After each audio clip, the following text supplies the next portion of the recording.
I know not what the future holds, but I know who holds the future. And I want to tell you, I've been guided by the light of God's grace my entire life.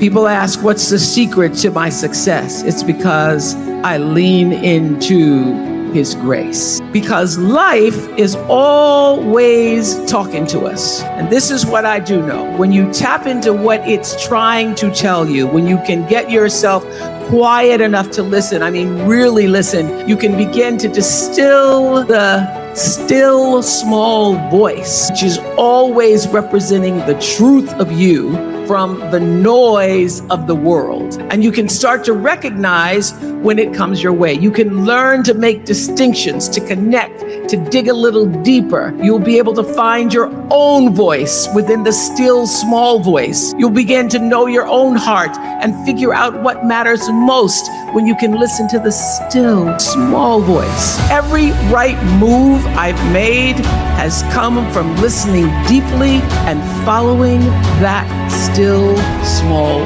voice, aligning myself with its power, with the source of power, so that when I walk into a room just as cool as you please, and the fellas either stand or fall down on their knees and they say, that's a phenomenal woman. And when I walk into that room, I come as one, but I stand as 10,000, because everybody that's ever come before me walks into that room with me.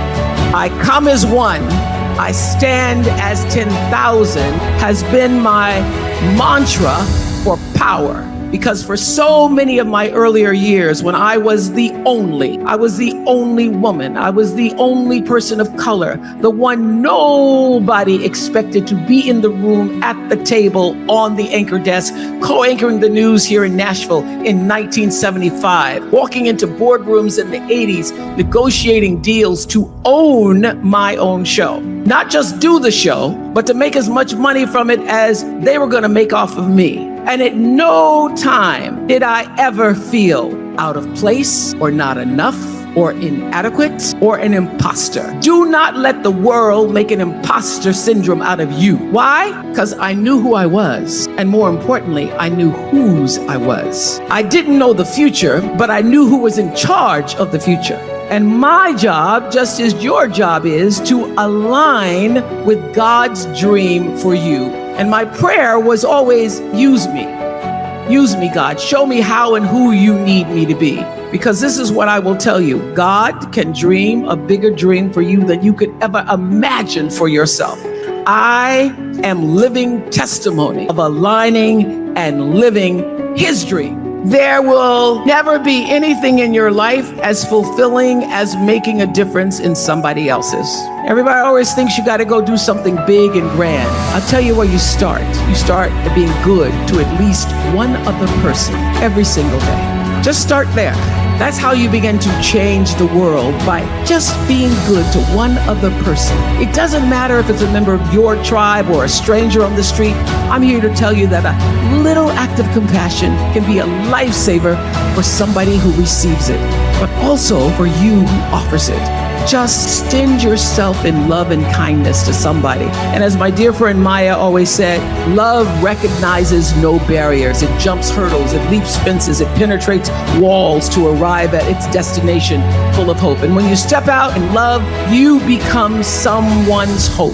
And I know that becoming hope in the world won't always be easy. There'll be times when you get to your wits' end, but there's another old proverb that says, when you get to your wits' end, remember that's where God lives. I would add that when you get to your wits' end, it's also a good idea to remember that you've been there before, because we are among the toughest, most resilient people the world has ever seen. We need you to dream big. We need audacious thinkers. Use my example. I was one good TSU teacher, Mr. Cox, and one timely phone call away from a career that would absolutely change my life. That story's not just my own. What dream are you one or two steps away from? We also need generosity of spirit. We need high standards and open minds and untamed imagination.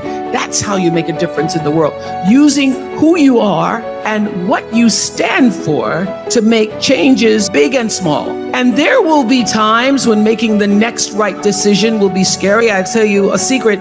That's how I've gotten through every challenge without being overwhelmed, by asking, what is the next right move? You don't have to know all the right moves. You just need to know the next one.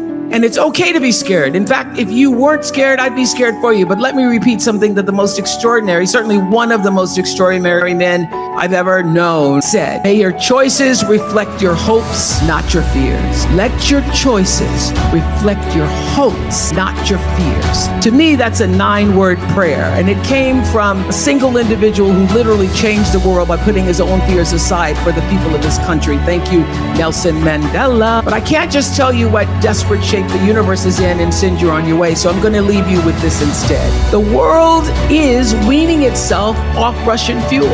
Electric cars are going mainstream across the globe. That hole we punched in the ozone layer is healing. Ukraine is still in there fighting for us all. Finland joined NATO.